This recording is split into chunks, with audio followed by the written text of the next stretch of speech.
Hi class, today we are on Saxon Math Book 4, Lesson 85, and this is one of my favorite lessons. It is so easy if you know the trick.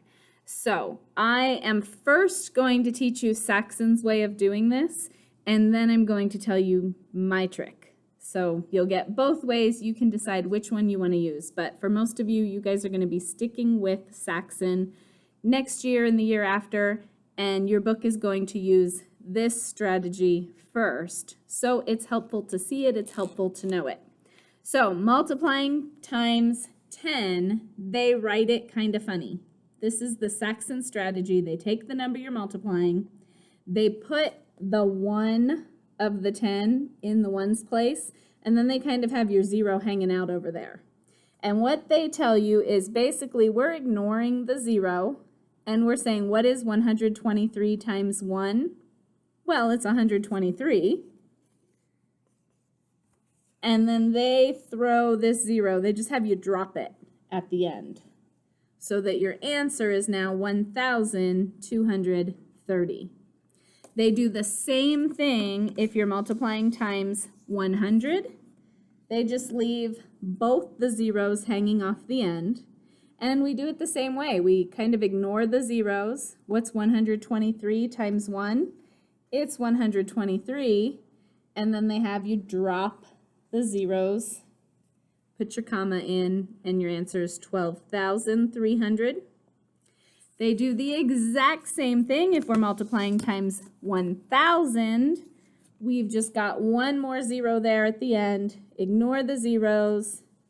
We have our 123, then we drop all 3 zeros, put in our comma for an answer of 123,000. So my trick is not any different. I just don't tend to write it like that. I say, hey, if we're multiplying anything times 10, so in this case it was 123. If we're multiplying anything times 10, we take this number, we copy it, and we tack on however many zeros are at the end of this number. So whether it's a 10, a 100, or a 1,000, we would tack on the appropriate number of zeros. So let's look at some examples and get more practice using this. The first one says 37 times 10, and it's written like this, which is why I kind of like my trick better, because a lot of times in your book it'll be written horizontally, and rather than rewriting it, you can do it really easy in your head. You say, oh, it's a 10, so I'm just taking this factor 37, and I see that I have 1 0 there, so I'm going to tack it on to the end. My answer is 370. The next one has a decimal. So I'm actually going to show you this Saxon's way and then my way. So it is $6.12 times 10. So Saxon's way writes it like this. And we say, okay, we have 6, 1, 2. We're going to drop our 0. So this is where it can get confusing, especially because this is really one of the first times we're asking you to multiply times a decimal number. When you multiply times a decimal number, you have to count how many decimal places are there. There's 2. So your answer, even though my decimal is here, and when I add, I know, hey, we just drop the decimal. That doesn't work in multiplication. We don't just drop the decimal in multiplication. We say there's 2 decimal places here. There's none here.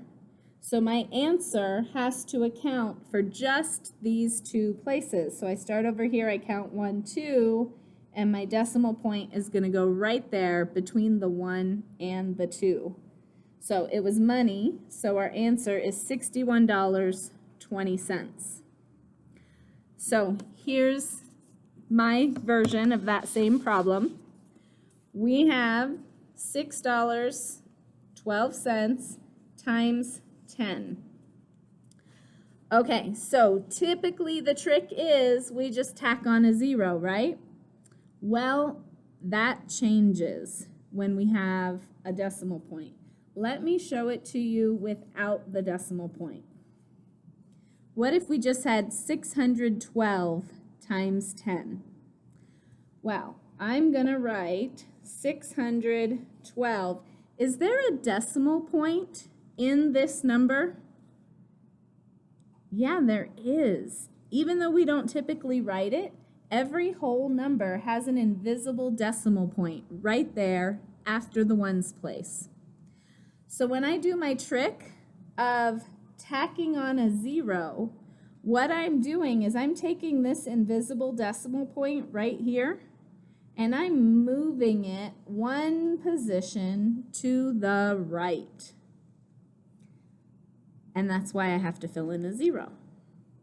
So here, when we have money and my decimal point is right here, I can do the same thing.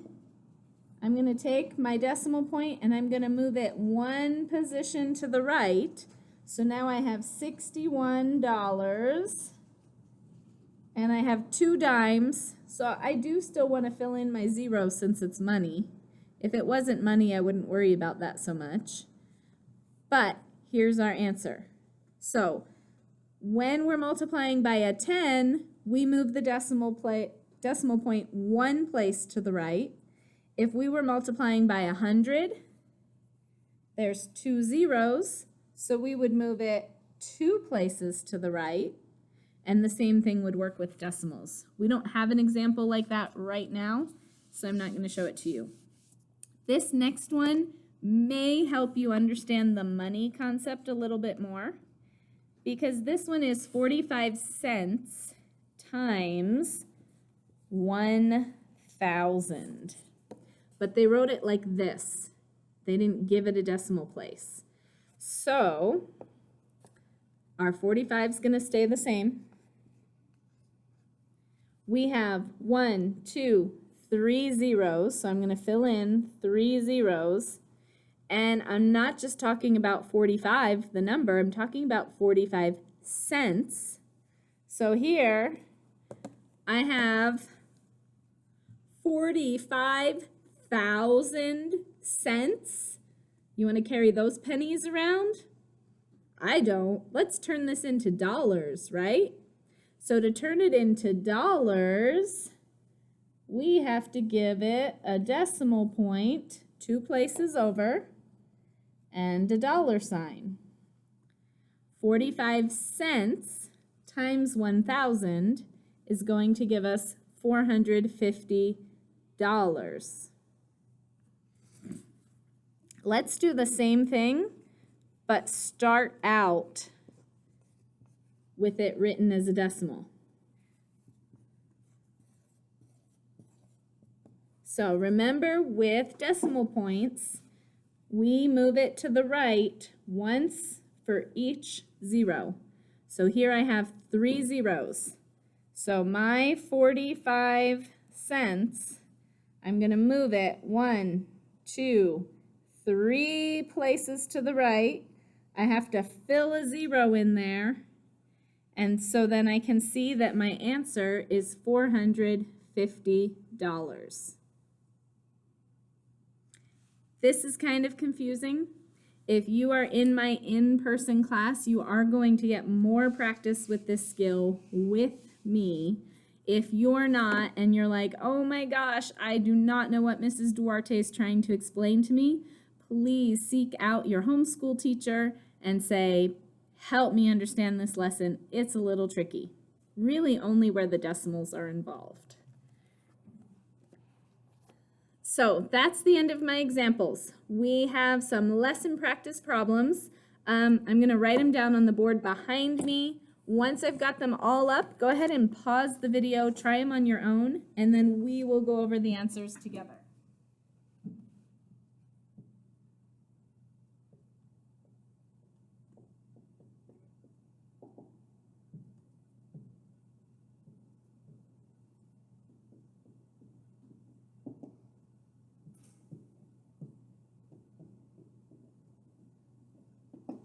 Go ahead and get started with A, B, and C.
Okay, so at this point, you've probably got some of them started. For G, it says, the table below shows the relationship between dimes and dollars. Write a formula to represent this relationship. We're going to talk about that one together after you get a chance to try them on your own. So pause it now, hit play when you're ready to go over the answers. Okay, number 1, whole number times a 10. My whole number is going to stay the same. So I'm going to have a 3, a 6, and a 5. And I want to tack on 1 0 for an answer of 3,650. Whole number times 100. My whole number stays the same. I have 2 zeros. So I tack those on for an answer of 5,200. Whole number 7 times 1,000. My 7 stays the same, and I have to tack on 3 zeros for an answer of 7,000. Here I have a decimal point. I'm going to move my decimal point just one place because I'm multiplying times 10, which only has 1 0. So I'm going to look at it here. Here's my decimal. I got to move it one place in my answer. So I'm going to write 36, then my decimal point, and then I just have zeros after that, so $36. Here, whole number, 420. This one's new because this one has a 0 in my original number, in this factor. That 0 stays in my answer, and then I'm multiplying times 100, so I still have to tack on 2 additional zeros for an answer of 42,000. Here we have a decimal number again. My decimal's right here. I have 1, 2, 3 zeros, so I have to move my decimal point 3 places. 1, 2, 3. It'll go all the way over there, which means I'm going to have to squeeze another 0 in there to my answer. So I can rewrite it here. I have a 2, a 5, and the 0 that was already there, and then my other 0 that I had to squish in. You can leave it as $2,500, or you can show that there's no change with it. All right, so let's look at this one. It said, write a formula. 4th grade, what is a formula?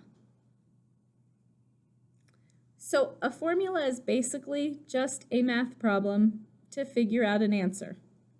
So the question says, write a formula to represent the relationship between the number of dollars and the number of dimes. So if I have $1, that's equal to 10 dimes. $2 is equal to 20 dimes.